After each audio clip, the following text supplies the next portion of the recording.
Of former President Trump while he was playing golf at his Trump International Golf Course in West Palm Beach, Florida, not Mar-a-Lago.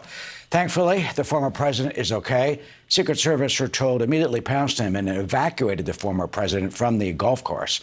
And certainly in light of the assassination attempt in Butler, Pennsylvania, security heightened. We're now waiting for a West Palm Beach police news conference about all this. We don't know if the shots that were fired in his vicinity were random, road rage, gang-related, or what prompted the shots to be fired in the first place on a Sunday afternoon about 2 o'clock, or if it is or is not connected to the president at this moment.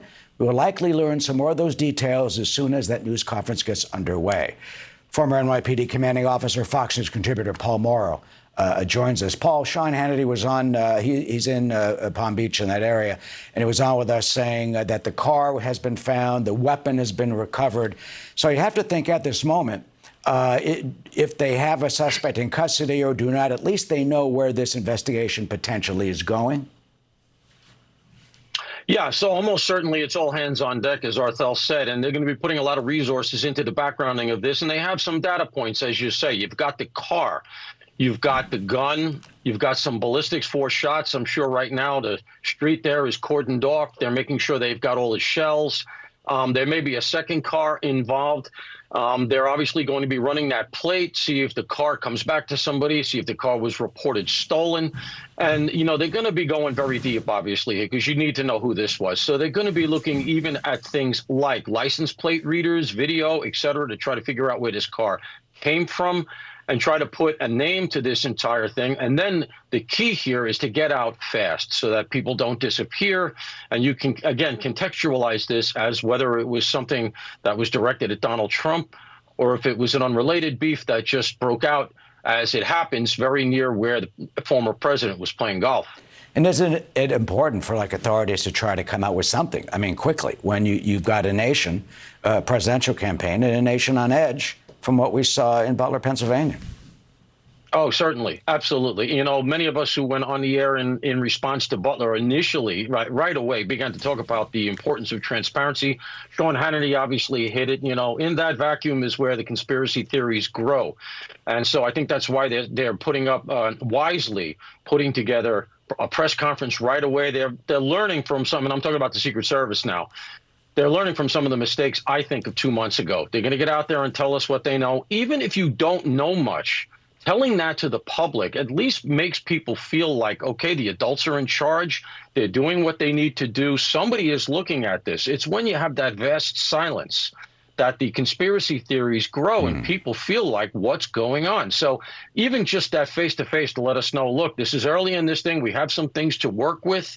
The president does not appear to have been the target, but we don't know that. We're going on the assumption that maybe he could have been. But the important thing is that he's safe. The protocols we had in place between the service and the locals worked. We got a car, we got the guns, and we are moving forward with all hands on deck. That kind of stuff, again, just tamps down people's concerns, fears, et cetera, but also lets people know, okay, they are looking into this, and it's not some sort of crazy conspiracy that only grows in social media. And you just said something really important, that the coordination work between the local and the Secret Service. That's not what we apparently saw in Butler, when the local sniper team is inside the building and Crooks is up on the roof. And they saw him and identified the gunman or alleged gunman, suspicious person, and they weren't able to get the communications together to try and stop him and prevent the previous shooting. Absolutely. And, you know, that's one of the first things you go to in a situation like this, especially when you have multiple agencies. The real potential disconnect, obviously, is the comms, the communications. And look, to be fair, that's not always easy, especially if you have a lot of different agencies involved and maybe you don't have a lot of resources and the stuff has to happen fast. But you got to work that out. And there are workarounds that you can put in place that were not put in place in Butler very clearly. And the idea that Crooks was spotted earlier and then he was spotted maybe as long as 30 seconds to a minute before he started shooting, and yet the shooting went forward, really argues that it was a breakdown. And hopefully we're going to get some clarity on that. But here it does look like, and again, as I mentioned earlier, you get something like this. This comes over the radio. You know, it's hard to appreciate it if you've never sat in a patrol car, for instance, but this comes over the radio as shots fired near President Trump's golf course. You can imagine the impact that has on a sleepy Sunday afternoon in West Palm Beach for the sheriff's office and the local cops, that comes over as a 5-alarm fire.